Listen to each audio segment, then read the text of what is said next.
महाभारत ये शब्द तो आपने सुनी होंगी, या कहूँ ये कहानी आपने कभी ना कभी तो सुनी होंगी। खैर, कुछ लोग इसे कहानी मानते हैं और कुछ हकीकत। एंड टू बी ऑनेस्ट, मैं यहाँ पे बिलीवर्स और नॉन बिलीवर्स के बीच में कोई मतभेद क्रिएट करना नहीं चाहता। वो कहते हैं ना, मानो तो गंगा, ना मानो तो बहता पानी। कुछ इसी तरह का इतिहास हमारे देश में रहता आया है। और अगर आप मुझसे पूछो कि आपकी क्या राय है इसमें, then I would say that I am a firm believer of Ramayana and Mahabharata. आज मैंने ये टॉपिक इसलिए उठाया है क्योंकि आज हम एक ऐसी जगह जा रहे हैं जो हमारे इतिहास से संबंध रखता है, हमारे महाभारत से संबंध रखता है। तो देर किस बात की, शीघ्रता से इस सफ़र की शुरुआत करते हैं। चलिए। इस सफ़र के लिए मैं काफ़ी उत्सुक था और मन में एक खुशी भी हो रही थी, क्योंकि बचपन से ही मैं महाभारत की कहानी सुनते आ रहा हूँ। महाभारत की सीरियल्स मैं टीवी पे देखते आ रहा हूँ। और आज जब उसी महाभारत से संबंधित किसी जगह की ओर हम जा रहे थे, तो मन में जो खुशी हो रही थी उसे मैं बयान नहीं कर सकता।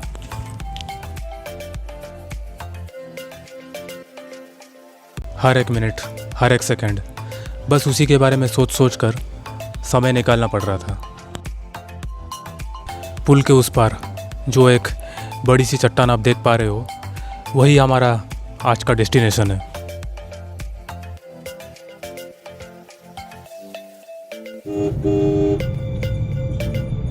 और ये रहा उसका एंट्रेंस।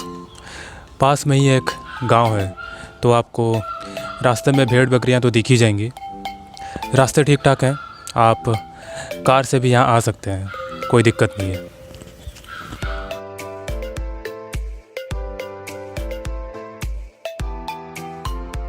रास्ते के इर्द गिर्द आपको बड़े बड़े चट्टान देखने को मिलेंगे, तो गाड़ी संभाल के चलाइएगा। और बाकी आपको यहाँ ग्रीनरी हर तरफ मिलेगी, पेड़ पौधे बहुत सारे हैं यहाँ पे, और पार्किंग की भी सुविधा है। तो अगर आप कार से यहाँ आ रहे हो तो आपको पार्किंग की कोई दिक्कत नहीं होगी।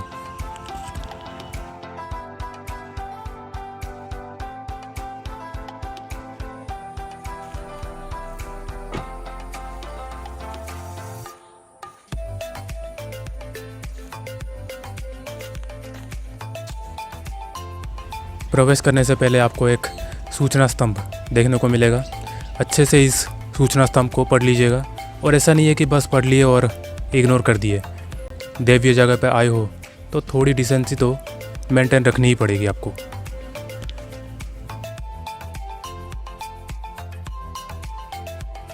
प्रवेश स्थल पर हमें एक पंडित जी भी मिल गए, जिनके साथ हमने थोड़ी बहुत वार्तालाप भी कर ली। और क्या वार्तालाप हुई हमारे बीच, आप खुद ही देख लीजिए। नना मूसा ये जो नाटा अच्छी समी वृक्ष, ये नाटा कौन पे दिए ये अर्जुन 5 भाई अज्ञान बनवास, यही बनवास आसिक रही थे। यू अस्त्र शस्त्र लुचेकी कतिपदा रजा हूँ विराटपाट रजा, से रजा घरे जाकि छद्मवेश रही यू अस्त्र लुचेकी। मैंने जगहटा महाभारत काल चली मोर जन्म ना कि तुम जन्म ना कि तुम बापरा भी जन्म ना, सत्य जुगर जिनस सत्य एकदम सीढ़ी अच्छी केते आपको जीव एटा केते सीढ़ीटा 51 ना 52 सीढ़ी पाउच होचे। 51 52 तो कौन सा जगह अछि ऊपरे? ऊपरे गोटे रकम फैला अच्छे, तापर ऊपरे बट वृक्ष गछ अच्छी। आ जे जाउछन सेठी दर्शन करके ओलंती मकर भलिया। 14 तारिख रे मकर पड़ियो, माघ मास 14 तारिख। मुँह पूर बुली के आसे लगटा लगे दियंत। चंदन लगाने के बाद, आशीर्वाद प्राप्त करने के बाद अब वक्त था सीढ़ियाँ चढ़ने का। और ध्यान रखिए, जितने भी चप्पल जूते आप पहन के आए हो, उन सबको उतार के आपको सीढ़ियाँ चढ़नी पड़ेंगी। जैसा कि पंडित जी ने बताया, लगभग यहाँ पे 51 से 52 सीढ़ियाँ हैं। तो अगर आप कम्प्लीटली फिट हो तो आपको सीढ़ियाँ चढ़ने में कोई दिक्कत नहीं होगी। और अगर आप फिट ना भी हों तो कोई दिक्कत नहीं है। जगह जगह पर बैठने के लिए जगह बनाए गए हैं, तो आप आराम से रेस्ट लेके सीढ़ियाँ चढ़ सकते हैं। कोई दिक्कत नहीं है। कुछ और सीढ़ियाँ चढ़ने के बाद आपको 5 पांडव और उनकी पत्नी द्रौपदी के याद में बनाए गए 6 मूर्तियाँ दिखेंगी, जो कि उनके अज्ञातवास के समय को दर्शाता है। जैसा कि पंडित जी ने बताया और जैसा कि यहाँ पे मान्यता है, अज्ञातवास शुरू होने से पहले पांडवों ने अपने अस्त्र इसी ऐतिहासिक जगह पे छुपाए थे।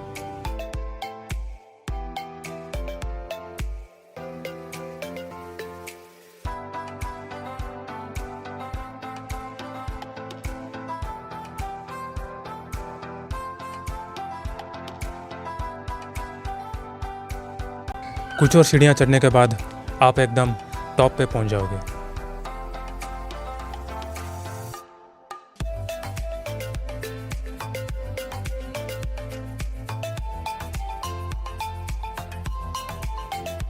टॉप पे पहुंचने के बाद एकदम लेफ्ट में आपको शिव मंदिर दिखाई पड़ेगा, इसलिए हमने शिव जी के दर्शन करना उचित समझा।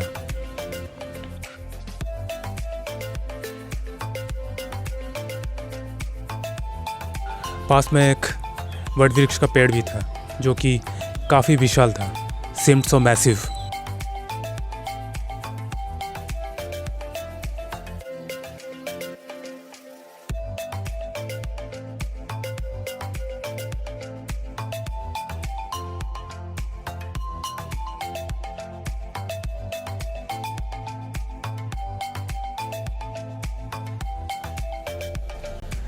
ये मंदिर के अंदर का दृश्य है, जहाँ पे शिव जी की पूजा की जाती है।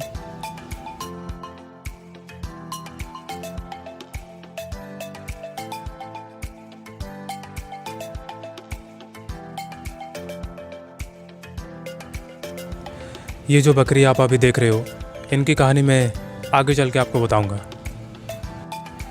पास ही में बजरंगबली की एक मूर्ति भी है, हनुमान जी की मूर्ति, पवन पुत्र हनुमान जी। जिस बकरी के बारे में मैंने बताया था आपको, वो बकरी अब इस बड़े से चट्टान के ऊपर चढ़ गई है। जहाँ लोगों को चढ़ने में दिक्कत होती है, वहाँ ये बकरी अपने साथी के साथ बड़े मज़े से टहल रही है। और इसका मतलब ये नहीं कि आप भी इनकी तरह इस बड़े से चट्टान के ऊपर चढ़ जाओ। Safety first then everything else, so take care of your safety. हर बार की तरह इस बार भी हमने अपने सफ़र की जानकारी अपने डायरी में नोट डाउन कर दिया, क्योंकि ये सब चीज़ें भविष्य में बहुत काम आएंगी। We need to preserve the cultural importance of our rich history. अतीत में मुग़ल और ब्रिटिशर्स ने हमारे देश को भर भर के लूटा। अब वक्त आ गया है कि हम अपनी खोई हुई धरोहर को फिर से उजागर करके अपने देश के सामने लाएं। वक्त हमेशा बदलता है और खोए हुए वक्त को फिर से वापस लाना अब हम सबकी जिम्मेदारी है।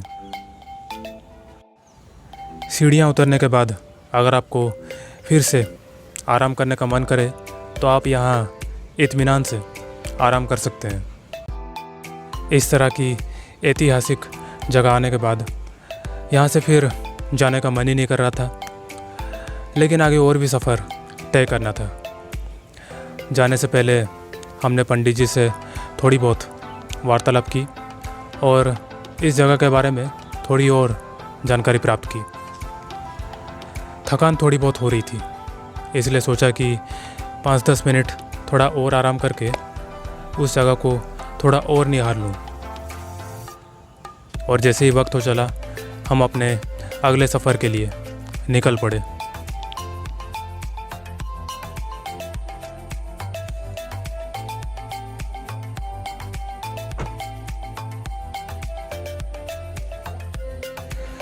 हमारे देश में बहुत सी ऐसी ऐतिहासिक जगह हैं जो हमारे सामने होकर भी हमसे छुपे हुए रहते हैं, और ये हमारी जिम्मेदारी है कि हम उनकी खोज करके उनको दुनिया के सामने लाएं। विदेश की सुंदरता भले ही आपको आकर्षित करती हो, लेकिन हमारे देश की सुंदरता सबसे अद्भुत है। आज के लिए बस इतना ही।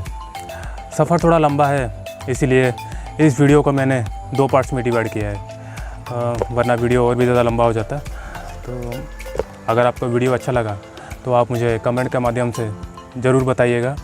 और अगर ये वीडियो कोई भी पेरेंट्स देख रहे हैं और या फिर कोई भी बच्चे देख रहे हैं, तो मेरी उनसे गुजारिश है कि आप रामायण और महाभारत जैसी महाकाव्यों को ज़रूर पढ़िएगा, क्योंकि इससे आपको सीखने के लिए बहुत कुछ मिलेगा।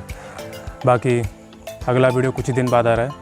It will be a continuation of this video itself. So till then, take care, stay safe, stay tuned, and do like, share and subscribe. See you in next video. Bye.